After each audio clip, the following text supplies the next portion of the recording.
신약 성경 로마서 제10장 11절부터 17절까지 말씀.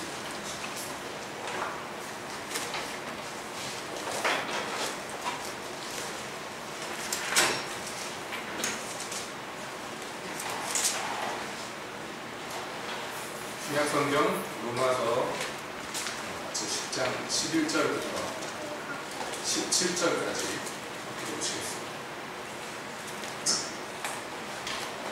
성경에 이르되 누구든지 저를 믿는 자는 부끄러움을 당하지 아니하리라 하니 유대인이나 헬라인이나 차별이 없으며 한 주께서 모든 사람의 주가 되사 저를 부르는 모든 사람에게 부유하시도다. 누구든지 주의 이름을 부르는 자는 구원을 얻으리라. 그런즉 저희가 믿지 않는 이를 어찌 부르며 듣지도 못한 이를 어찌 믿으며 전파하는 자가 없이 어찌 들으리요 보내심을 받지 아니하였으면 어찌 전파하리요. 기록된가 아름답도다 좋은 소식을 전하는 자들의 관이여 함과 같으리라. 그러나 저희가 다 복음을 순종치 아니하였도다. 이사야가 그러되 주여 우리의 전하는 바를 누가 믿었나이까 하였으니 그러므로 믿음은 들음에서 나며 들음은 그리스도의 말씀으로 말미암았느니라. 하나님, 이 시간 주님의 말씀 듣기를 원합니다. 오셔서 저희에게 말씀하여 주시옵소서. 예수님의 이름으로 기도합니다. 한 주간 평안하셨습니까? 날도 더운데 건강하시죠? 오늘은 우리 로마서 10장의 한 대목을 함께 보았습니다. 요즘에 새벽 예배 시간에 우리가 로마서를 함께 보고 있는 가운데 있습니다. 참 감사한 것은 그 무엇보다도 말씀을 전하는 제가 제일 이 복음으로 말미암아 은혜를 많이 받는 것 같아서 항상 감사합니다. 그러던 차에 우리가 함께 이 복음의 한 중요한 진리를 나누고자 하는 마음에 이 로마서 10장의 한 대목을 함께 보았습니다. 지금 우리가 사는 세상을 말세라고 보통 얘기를 하는데 그런 것 같아요. 세상 돌아가는 걸 보니까 말세가 맞는 것 같은데 지금 우리나라가 많이 덥죠. 근데 지금 뉴스를 보니까 전 세계가 폭염에 시달린다. 그러면서 유럽의 인공위성에서 유럽을 찍은 사진을 보여주는데 작년하고 비교했는데요. 작년 이맘때 푸르른 유럽이 지금 다 누렇게 떴더라고요. 가문 데다가 워낙에 더워서 그게 이렇게 더운 이유가 뭐냐 했더니 공기가 움직여야 되는데 안 움직이고 있어서 그렇다. 그렇게 얘기를 합니다. 대기가 이렇게 더운 게 올라가고 차가운 게 내려오고 이렇게 막 돌아다녀야 되는데 점점 이게 문제가 자꾸 순환되는 데가 문제가 생겨가지고 더운 공기가 안 움직이고 그냥 버티고 있어가지고 이렇게 덥다고 얘기를 합니다.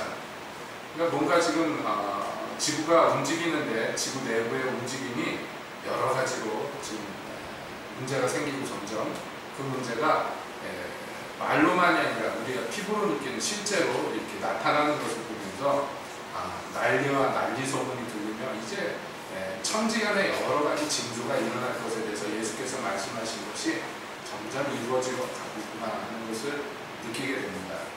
그러나 사실은 이 모든 것들은 재앙이 아니고 재앙의 시작이라고 얘기합니다. 실제 재앙이 내리면 하나님의 심판날이 오면 어떤 일이 일어난다고 그랬습니까? 하늘이 피같이 붉어지고 해와 달이 빛을 잃고 뭐 우리가 상상할 수 없는 일이죠. 그런 일들이 하늘이 두루마리 말리듯이 다 말려서 사라져버리는 전무후무한 일들이 일어날 것이라고 성경은 예고합니다. 성경의 표현대로만 봐서는 이게 어떤 일이 일어날지 우리가 다 상상할 수가 없어요. 아마 헐리우드에서 만드는 어떤 블록버스터 영화에서 만드는 그 재앙 장면보다도 더 대단하고 끔찍한 일들이 아마도 이 세상의 말에 실제로 이루어질 것으로 생각합니다. 자, 그러면 그러한 전 세계적인 심판이 이루어질 때 그러면 그 와중에 어떻게 하는 거예요? 다 죽어야 되죠. 어떻게 살아남아야 됩니까? 살 수 있는 길이 무엇입니까? 성경은 얘기하기를 그때 누구든지 주의 이름을 부르는 자는 이게 이제 우리에게 주신 굉장히 중요한, 무엇과도 바꿀 수 없는 하나님의 약속 중에 하나입니다. 어떤 상황이든지 누구든지 그 사람의 혈통이 무엇인지, 태생이 무엇인지, 민족이 누구인지 상관없이, 그 사람이 어디 소속되어 있는지, 남자인지 여자인지 아이인지 노인인지 상관없이 그 누구든지 오직 예수 이름만 부르면 거기서 구원을 얻겠다 그러셨어요. 여러분 이것을 믿으십니까? 네, 믿으시기를 바랍니다. 그래가지고 이제 세상이 종말이 오면 어떻게 되나, 그래서 두려워하는 사람들 중에 돈 많은 사람들이 한동안 그거 만드는 게 유행이었죠. 미국 같은 데서 패닉룸 만드는 게 유행이어가지고 건물 안이나 또는 그 자기 집 무슨 마당 지하에다가 방공호처럼 만들어 놓고 거기에다가 몇 년 동안 먹을 거, 입을 거 이런 거 갖고 꽉꽉 채워놓는 거 유행이었는데 지금도 그렇게 하는 사람들이 있더라고요. 미국 같은 데는 그렇게 하는 사람, 그러고 사는 사람들이 꽤 있더라고요.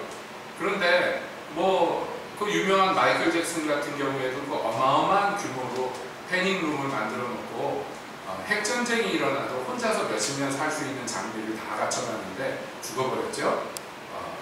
그거 참 허무하지요. 허무합니다. 게다가 죽기 전에는 파산이 돼가지고 그 집이 경매로 넘어갔어요. 그래가지고 그거 만들어 놓은 건 누가 쓰는지 모르겠어요 지금. 이게 구원을 얻을 만한 믿음직스러운 게 세상에 없다는 거예요. 이렇게 하면 될까? 저렇게 하면 될까? 보증되는 게 없어요.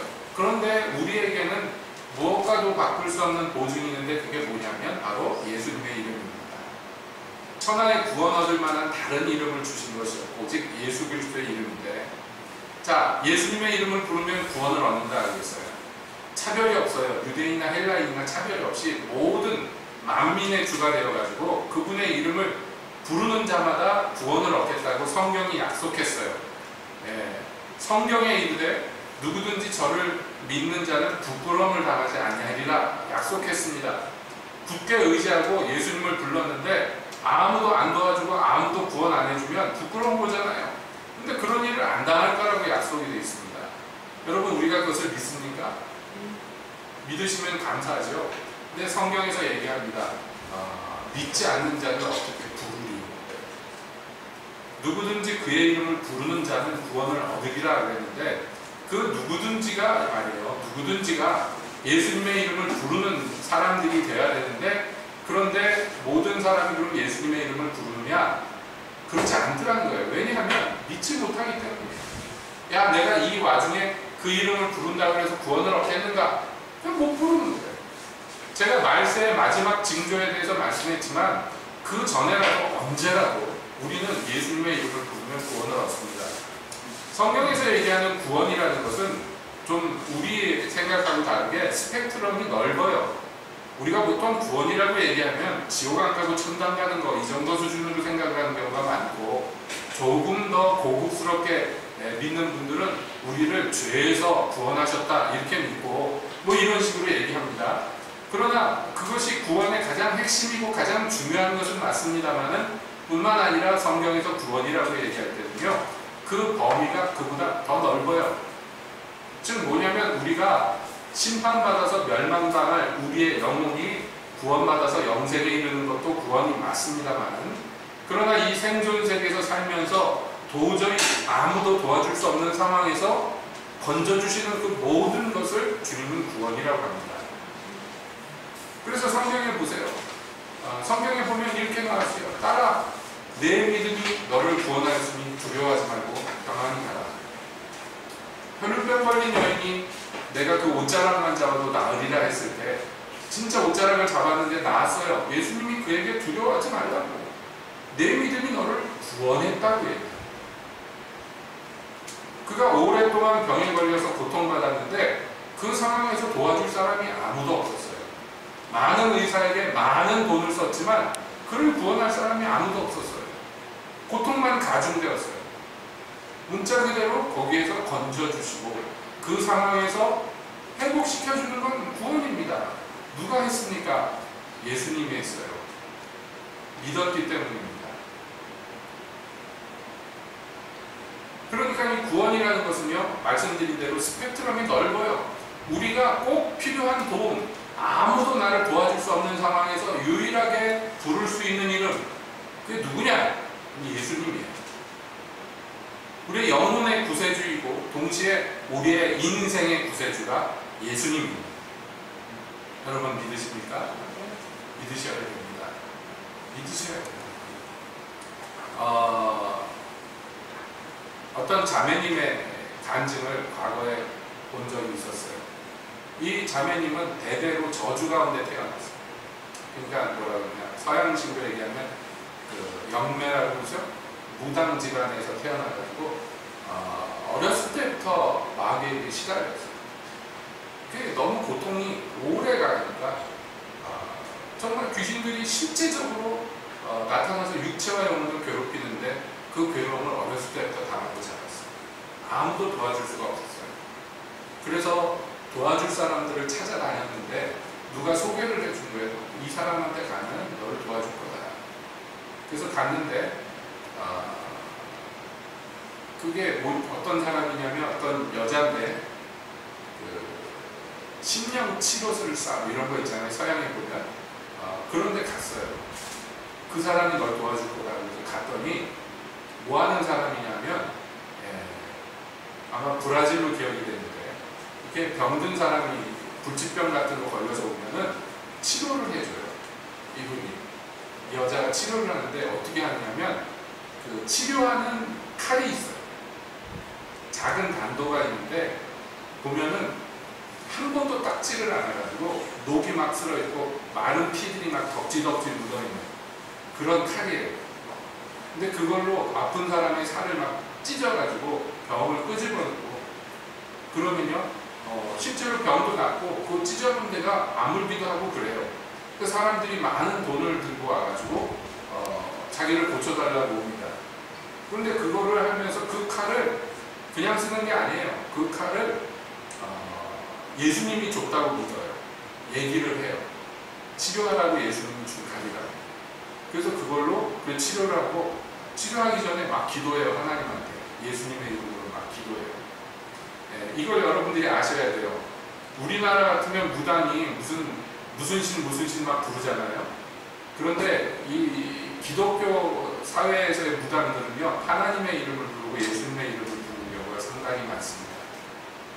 그래서 이게 하나님의 능력이라고 주장하고 많은 사람들이 그렇게 믿어요. 실제로 기적 같은 일들이 눈에 보이니까 치료될 수 없는데 그 더러운 칼로 막 사람의 살을 찢는데 오염돼서 죽는 사람도 없는 것 같아요.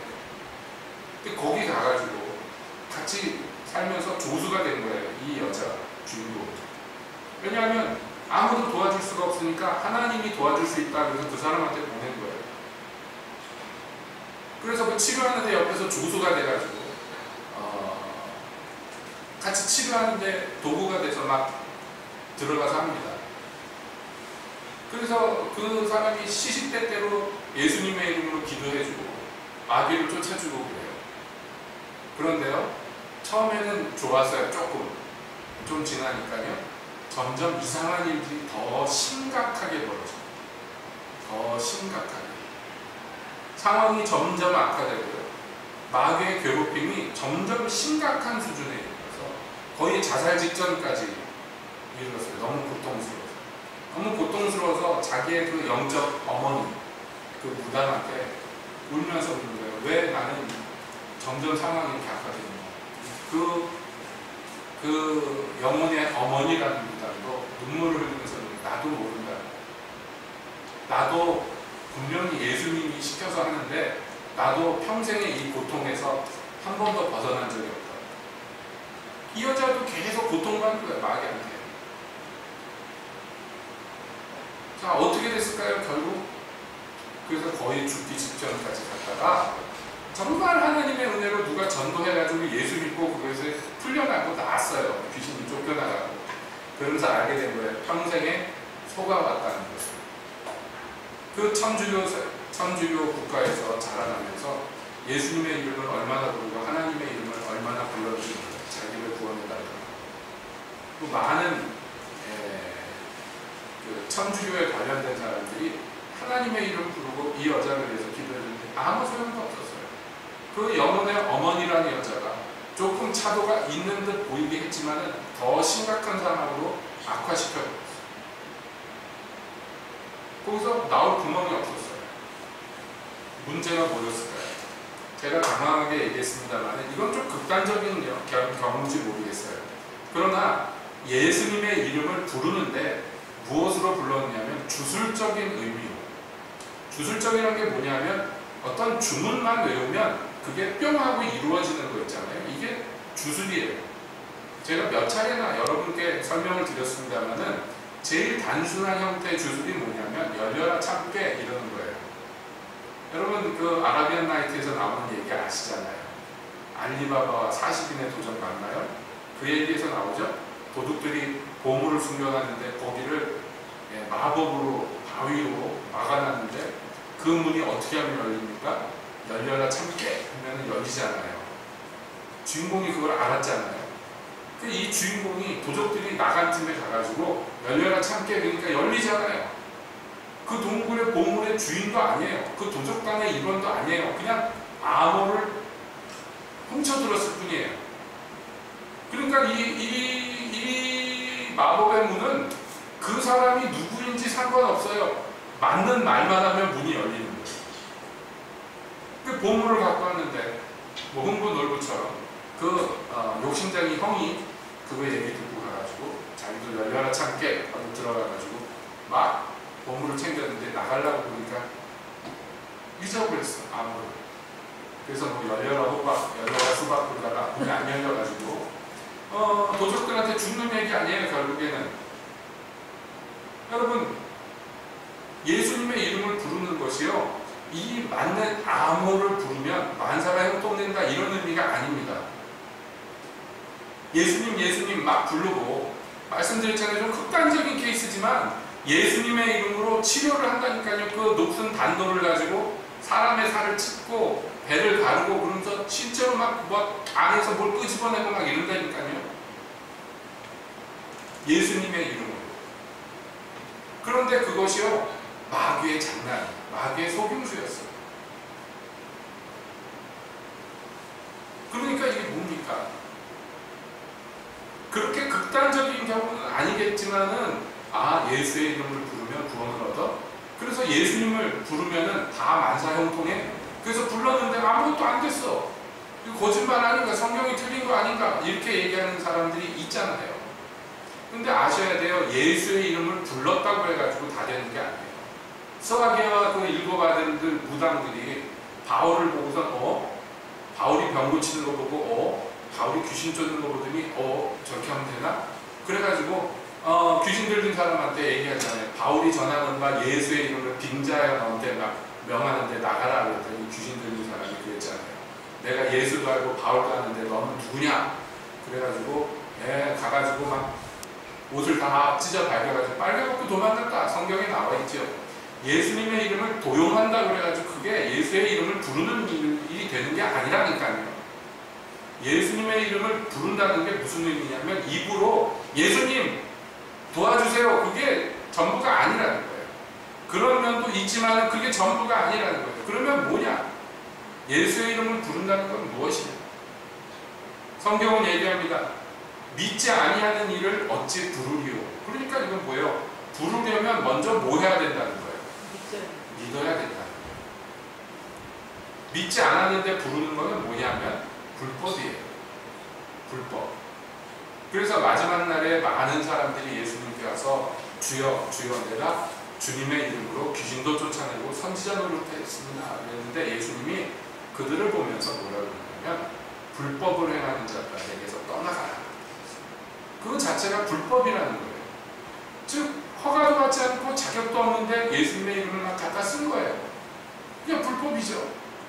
그 이름을 갖다 쓰고 뭔가가 일어났는데도 불구하고 어떤 일들이 일어났는데도 불구하고 그건 불법이라고 예수님은 단정적으로 얘기합니다. 왜냐하면 나는 너희를 애초부터 알지 못했다. 예수님하고 아는 사이가 아니에요. 예수님께 허락받지 않았어요. 예수님이 잡히기 전날 밤에 제자들에게 뭐라고 말씀하냐면 지금까지는 너희가 내 이름으로 아무것도 구하지 아니했습니다. 구하라 그리하면 받으리니 너희 기쁨이 충만하리라. 지금부터는 내 이름으로 구해도 된다. 내 이름으로 구하라 라고 말했어요. 이게 허락받는 거고 허가받는 거예요.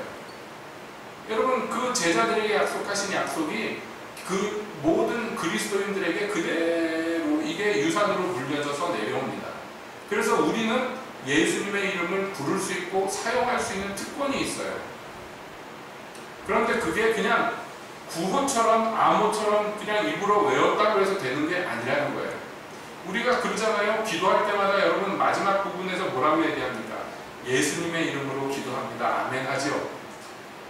예수님의 이름으로 기도합니다. 아멘 하는데 그게 진짜 예수님의 이름으로 기도해서 하는 아멘일 수도 있고요. 그냥 구호나 암호처럼 그냥 입으로 외워서 하는 것일 수도 있다는 것이에요. 그 차이가 아주 중요합니다. 그 차이를 우리가 이해를 해야 돼요. 알아야 돼요. 그래서 정말로 우리가 만민에게 주신 구원의 유일한 이름 예수님의 이름을 진짜 잘 사용할 수 있는 사람들이 돼야 됩니다. 자, 예수님의 이름을 부르는데 믿고 그리고 예수님에 대해서 아는 사람, 예수님과 내가 피차 아는 관계여야지 이 이름을 쓸 수가 있어요. 여러분도 그렇잖아요. 자기의 이름을 누가 도용한다. 이거 돼요? 안 되죠. 저희 집사람을 보면은 참 감탄스러운 게요. 때때로 있는데 완전히 컴맹이었거든요. 얼마 전까지. 그래서 스마트폰을 처음에 샀는데 전혀 사용할 줄을 몰라서 스마트폰인데 스마트하지가 않아요. 그냥 예전의 폰하고 다른 게 하나도 없죠. 예전에 하던 거 그냥 하는 건데 근데 스마트폰을 배웠어요. 그 군에서 가르쳐줄 때 맨날 그래서 배웠어요. 할머니들 등을 껴가지고 배워가지고 그때부터 조금씩 사용하더니요. 언제부턴가 스마트폰으로 막 물건을 주문해가지고 택배가 오고 기독교 서적 같은 걸 막 주문해서 택배가 와요. 그런데 문제는 제 이름으로 사요. 왜냐하면 신용카드가 제 이름으로 돼 있으니까 제 이름을 도용했어요. 제가 고소해야 되죠. 여러분 어떻게 생각하세요? 네? 나한테 허락도 안 받고 막 내 이름으로 막 내 계좌에서 돈이 막 나가는 걸 막 해. 뭐 어떻게 해야 돼요? 고소해야 돼요? 아니죠.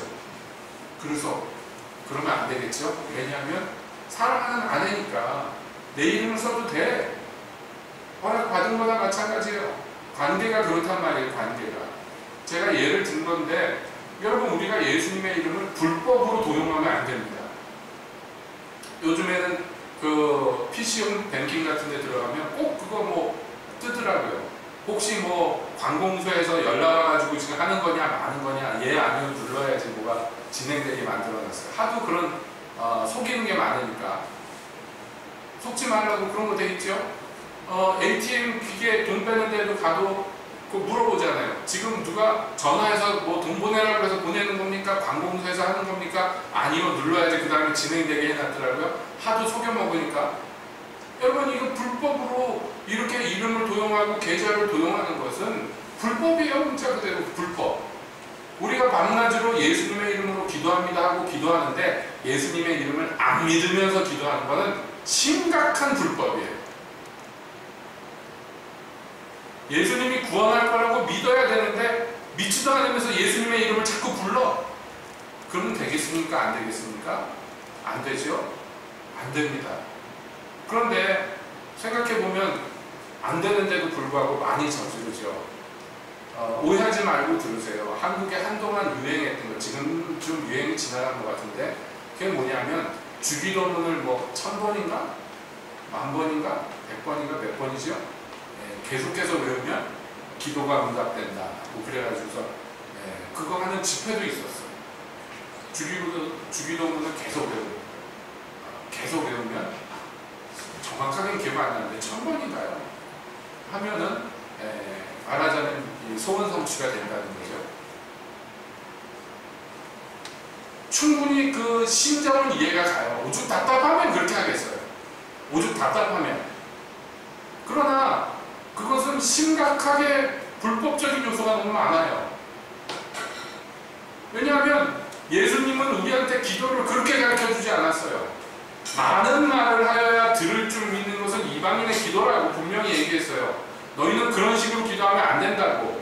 이방인들은 그렇게 기도한다. 왜냐하면 그들의 우상이라는 거 원래 귀마울이기 때문에 많이 얘기해야 돼요.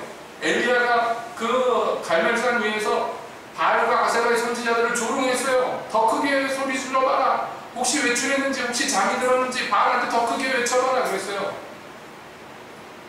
별짓을 하루 종일 해도 안 되니까. 칼로 제 몸을 찌르고 피를 흘리고 난리를 쳐도 안 되니까. 여러분, 하나님과 우상이 다른 게 무엇입니까? 하나님 살아계시잖아요. 여러분, 살아계시죠? 우리 다니엘이 말을 잘 안 하다가 욕을 때 말문이 터졌어요. 그 공부하러 가는데 누가 칭찬해줘요. 잘했다고. 전도사님이 그랬나? 어디 학교에서 그랬나? 잘했다. 그래서 칭찬받는 거를 맛을 알았어요. 그래가지고 뭐만 조금 하면 집에서 한 사람씩 쫓아다니면서 저한테 먼저 오면 예를 들어서 뭘 했는데 화장실을 갔다 왔다고 잘했지 계속 쫓아다니고 그래서 잘했다고 얘기를 해요. 잘했어. 그러면 이제 그 다음 타겟 엄마한테 가서 잘했지 하는데 목청이 튀어서요. 득음을 해서 목소리가 얼마나 우렁찬지 집이 쩌렁쩌렁해요. 어떤 때는 너무 피곤해서 대답하기가 피곤해서 가만히 있으면요 에너자이저처럼 100만 21번째 막 해가지고 잘했지 옆에 서가지고 계속 대답해줄 때까지 잘했어 대답해줄 때까지 잘했어 그리고 돌아갔다 10분 있다 또 처음부터 시작이에요. 자기가 잘하는 그 리스트를 쭉 얘기를 하면서 잘했다는 얘기를 들어야 돼요. 맛을 알았어요. 칭찬 듣는 맛을. 참 좋지만 부모지만 어떤 때는 정말 100만 21번 100만 22번 하면은 미쳐요. 피곤해. 여러분, 하나님한테 기도할 때 우리가 그렇게 하면 안 된다는 거예요. 근데 왜 그렇게 합니까? 왜 자꾸 얘기하고 한 얘기 또 하고 합니까? 불안해서. 안 들어줄 것 같으니까. 다니엘이 딱 그래요. 칭찬 한 번 해주면 그걸 믿어야 되는데 안 믿어지잖아. 그러니까 자꾸 얘기하는 거예요. 영찬이는 그런 면에서 조금 발전했어요. 과거에 홈플러스로 가느냐 이마트로 가느냐 가림길에서 제가 얘기했죠. 이마트로 가고 싶어. 삼척을 지나서 동해로 가야 이마트인데 삼척 갈 때까지 불안합니다. 계속 얘기하는 거예요. 이마트 가야 된다. 이마트 가야 된다. 부르짖어요. 점점 데시벨이 커져요. 차 안에서. 그래 이마트 갈 거야. 조금 있다가 또 얘기해요. 이마트 가야 된다. 네? 엄마가 아빠가 대답했지만 중간에 핸들을 탁 돌려서 홈플러스 갈 것 같으니까 불안한 거예요. 자기는 이마트 가고 싶은데 자꾸 홈플러스 갈 것 같으니까. 그걸 언제까지 외치냐면 삼척 그 홈플러스 들어가는 마지막 달림길까지. 거기에서 그냥 직진하면 동해고 좌회전하면 삼척되는 그 다리 건너 어딘지 아시죠? 무슨 다리죠? 그 다리 위에서까지 계속 부르짖어요. 절대 안 믿어. 그 모습을 보면서 제가 반성을 많이 했어요. 믿는다고 말은 하지만 실제로 안 믿는 기도를 너무 많이 하는 거예요. 불안하니까. 하나님이 신뢰가 안 가요. 해준다고 알았다고 그러는데 그래 하나님이 알았다고 그러네. 그리고 나서 30분 지나면 불안하기 시작.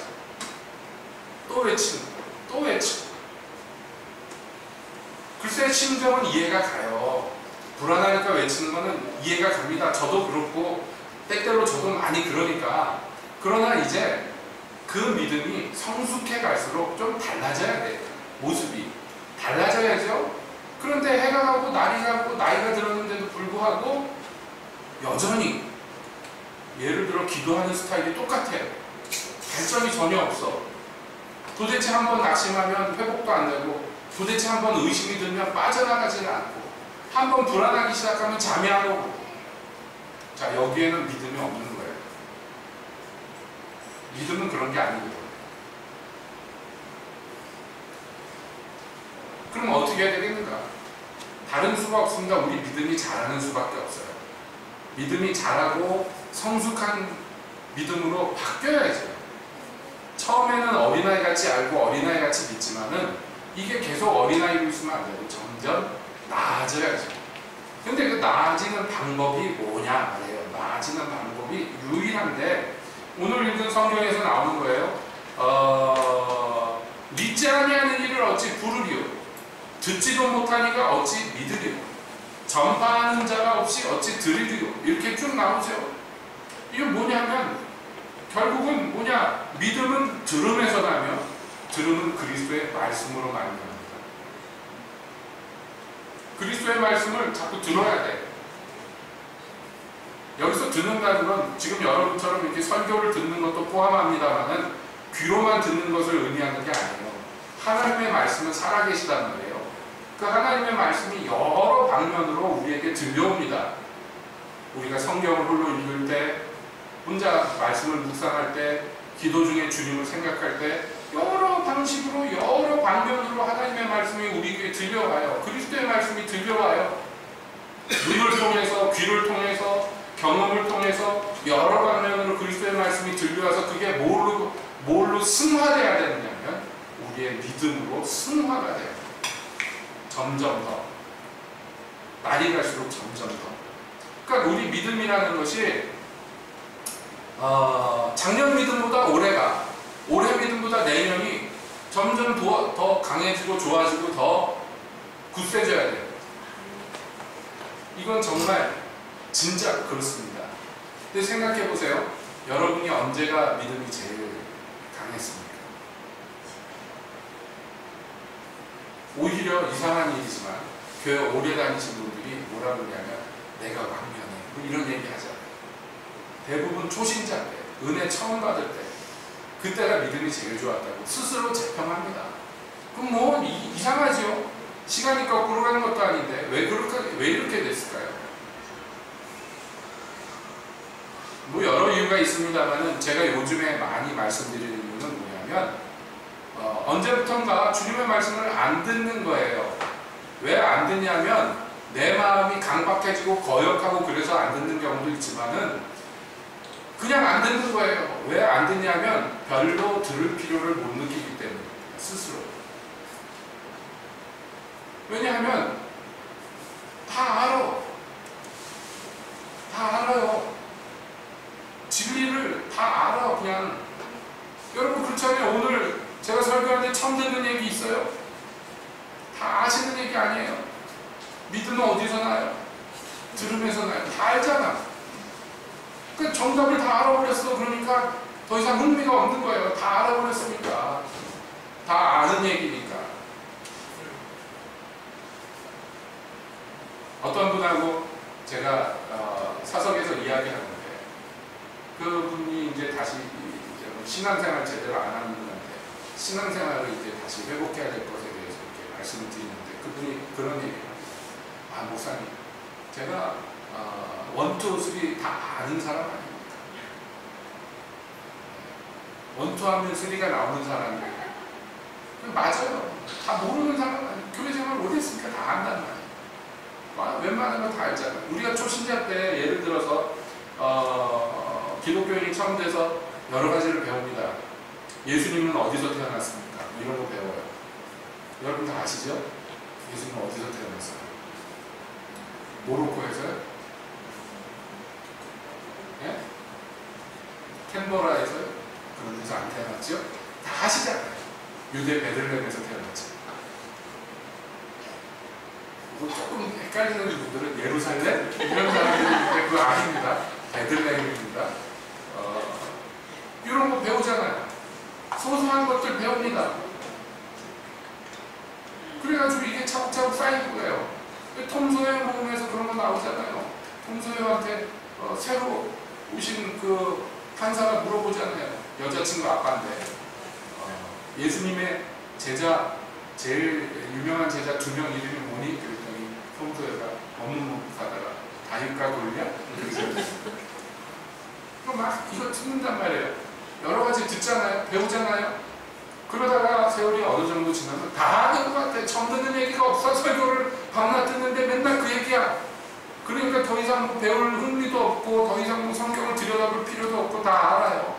다 모르는 게 아니고 아는 게 진짜 맞는 얘기예요. 근데 그거는 그 공부 못하는 애들이 꼭 그 문제집 풀려고 그러면 문제가 좀 어려우면 맨 뒤에 있는 그 정답 보고 요거구나 정답 동그라미 치고 아는 것 같잖아. 착각이에요. 정답을 아는데 그게 왜 정답인지 모르면 모르는 거예요. 그러니까 문제 유형이 좀 바뀌고 질문이 조금 달라지면 답을 모르잖아. 그것처럼 우리가 답을 다 알아. 여러분 구원은 어떻게 받습니까? 다 알잖아요. 믿음으로 구원 받습니다. 다 알잖아요. 근데 왜 믿음이 왜 우리를 구원하니까? 그러면 잘 몰라요. 문제 유형이 좀 달라졌죠. 설명을 잘 못해요. 여러분 이 구원에 대해서 설명을 못하면요 전도도 못하는 거예요. 당연한 얘기죠. 그러니까 믿음이 잘하는 데 있어서 막대한 지장이 생깁니다. 말씀을 안 듣기 시작하면서 말이에요. 그러니까 처음에 막 말씀이 생소하고 그래서 신기하고 즐거워서 막 배우던 시기가 그 사람의 인생에 믿음이 제일 좋을 때였어요. 예수님이 어디서 태어나냐 잘 모를 때, 처음에 배울 때, 흥미진진할 때, 그렇구나 할 때, 그때가 믿음이 그 인생에서 제일 좋았단 말이에요. 그리고 세월이 오래 지났는데 신앙생활 오래 했다고 교회생활 오래 했는데 믿음이요? 초신자는 못해. 그럼 어떻게 하겠어요? 존 윈버 목사님 얘기 아시잖아요. 마약 중독자 유명한 락 가수였다가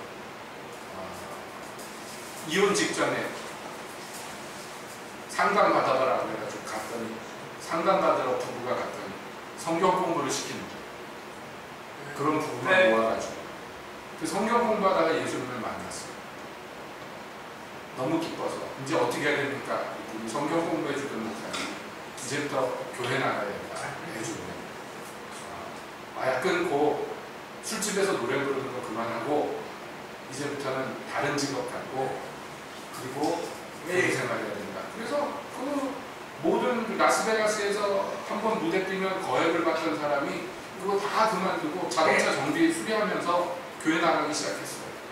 처음에 교회 나가서 예배 드리는데 예배당에 앉아가지고 가슴이 두근두근. 왜냐면 성경 공부하면서 배운 게 있거든. 가슴이 두근두근 있는데 흥미진진하다. 이제 예배를 드리다가 그냥 예배가 끝나버렸어요. 이상하다. 그 다음 주에 갔는데 또 기대하고 하는데 두근두근 하는데 그냥 예배를 어떻게 이렇게 진행되더니 끝나버렸어요. 이상하다. 그 다음 주에 갔는데 또 그래. 그래서 예배 끝나고 나오면서 목사님한테 조용히 가서 물어봤어요. 목사님, 우리는 언제 시작합니까? 뭘요?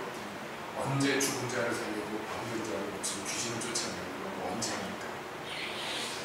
목사님이 정색을 하면서 우리는 그런 거 안 합니다. 왜 안 해요? 그건 옛날에 2000년 전에 하던 건데 지금 안 합니다. 충격을 받았어요. 교회 가면 그런 거 할 줄 알고 예수님이 하는 거 사도들이 하는 것처럼 그런 거 할 줄 알고 갔더니 그냥 아무것도 안 하는 것 같아요. 충격받아서 목사님한테 봤는데 그러면 내가 이것 때문에 마약을 끊었단 말입니다. 마약을 하면 얼마나 즐겁고 얼마나 흥미진진하고 얼마나 재밌어요. 여러분 초신자 때가 제일 믿음이 좋다면 그건 불행한 인생. 때가 갈수록 우리의 믿음이 성숙하고 더 단단해지고 견고해지는 유일한 길은 뭐냐면 그리스도 예수의 말씀에 우리 신앙의 나무가 뿌리를 받고 거기에서 양분을 얻고 점점 자라가는 것 외에는 그러니까 우리가 투자해야 되는 애써야 되는 방면이 뭐예요? 주님의 말씀을 열심히 들어야 돼요. 이 듣는 건 귀로만 듣는 걸 얘기하지 않는다는 말씀이죠. 오늘 읽은 본문부터 해가지고 그 뒤에 얘기가 뭐냐면 그러면 그 사람들이 들었느냐? 믿음은 들음에서 나고 들음은 예수 그리스도의 말씀으로부터 나는데 18절에 이렇게 나와요. 그러나 내가 말하노니 저희가 우리가 듣지 아니하였느냐. 들었느냐? 안 들었다는 거예요. 듣지 못하였느냐? 아니에요. 다 듣긴 들었어요. 왜냐하면 그 소리가 온 땅에 꽂혔고 그 말씀이 땅 끝까지 이르렀다 그랬어요. 주님의 말씀을 다 귀로는 들었어. 그러나 들은 자들이 과연 그 말씀을 진짜 들었느냐? 그건 아니더라는 거예요. 예수님이 말씀을 전하면서 그래서 눈의 말씀하는 거예요. 귀 있는 자는 들을지어다. 안 듣잖아요. 못 듣잖아요. 예수님의 육성으로 직접 그 귀에 말씀을 들려주시는데도 불구하고 못 듣는 사람은 못 듣는 거예요. 똑같은 일이 지금도 일어납니다. 그래서 오히려 그 말씀을 못 듣는 것이 정상인 이방인들이 그 말씀을 듣고 주님의 나라에 들어가고 그 말씀을 받고 들어야 될 마땅한 유대인들이 그 말씀을 듣지 못하여서 그 집에서 쫓겨나는 일들이 일어난단 말이에요.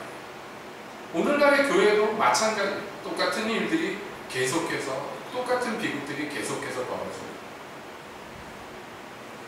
그러므로 이스라엘의 예를 보면서 우리는 경각심을 품어야 돼요. 여러분 우리가 하나님의 말씀을 들을 때 듣지 못하게 하는 장애물들이 내게 있단 말이에요. 그거를 제거해야 돼요. 저 어렸을 때 어머니가 귀를 파주면서 귀지가 이렇게 많으니까 말을 그렇게 안 들어먹지 그러면서 귀를 파주셨는데 기억이 저 어렸을 때. 여러분 귀지가 많아서 소리가 잘 안 들리는지 잘 모르겠어요. 그러나 귀가 막히게 하고 눈이 가려지게 만드는 것들이 우리의 인생에 있다면 제거돼야 돼요. 무엇이 있겠습니까? 여러 가지 있죠. 여러 가지 있어요. 세상에 대한 욕심이라든지 탐욕이라든지 내 그 정기적이고 습관적으로 저질러지는 범죄, 죄악이라든지 해결되지 않는 나의 죄성들, 내 성품들 말이에요. 구원받기 전에 갖고 있던 성품들, 그 변화 안 받는 것들, 뭐 여러 가지들. 네? 이런 것들이 내 귀를 막고 눈을 가리워서 그래서 주님의 말씀을 못 듣게 만들어요. 이스라엘이 우상 숭배하자 여러분 주님의 말씀이 그들에게 들리지 않았어요. 뿐만 아닙니다. 모든 세대를 거쳐서 어떤 사람들이건 간에 그 마음이 단단해지고 굳어지고 모든 사람들은 주님의 말씀을 들을 수 없었어요. 스스로 행위가 주님과 원수된 행위를 자꾸 저지르면 주께서 말씀을 안 해버리셔요. 저 엘리 제사장 때처럼. 그러면 우리가 믿음을 얻을 길이, 믿음이 자랄 수 있는 길이 막혀버리는 것이죠. 그 믿음이 없는 사람은 밤낮 주의 이름을 불러도 아무 소용이 없어요. 이것이 교회에서 자꾸 일어나는 비극. 여러분 우리는 이 비극을 단절하고 이 비극에서 벗어나야 됩니다. 이 비극이 내 발을 붙들지 못하도록 내 이 발이 그리스도의 말씀에 굳게 설 수 있도록 여러분 우리가 바뀌어야 돼요. 바뀌는 길도 다른 것이 없습니다. 주님의 말씀을 따라 삼갈 뿐입니다. 청년이 무엇으로 그 행실을 바르게 할 것입니까? 주의 말씀을 쫓아 스스로 삼가는 것입니다. 그게 주님의 말씀을 더 명료하고 더 뚜렷하게 듣는 비결일 줄 압니다. 여러분 우리 세상 살면서 복잡한 소리 많이 듣는데 얼마나 어지러운 세상에 살아요. 이게 옳아, 이렇게 하는 게 옳아 하는 소리가 우리의 심중에 얼마나 많이 들어옵니까? 나는 이렇게 살 거야, 이게 바른 소리, 이렇게 하는 것이 나한테 좋아, 나는 이게 마음에 들어 하는 소리들이 얼마나 많습니까? 원수가 내 귀에 와서 속삭이는 말들은 얼마나 많습니까? 그 이기는 길은 단 한 가지밖에 없어요. 내 귀를 주님에게, 예수님께 내 귀를 갖다 대는 수. 그 밖에는 다른 수가 없습니다. 그러므로 사랑하는 성도 여러분, 우리 세빛교회는 그 목표, 그리스도의 말씀에 귀를 기울입시다. 그게 이 마지막 때 자기를 위하는 유일한 길이에요. 그리스도의 이름을 부를 때 주님이 응답하실 것입니다. 구원하실 것입니다. 구원받는 축복이에요. 저 여러분들한테 넘치시길 예수님의 이름으로 축원드립니다. 기도하겠습니다.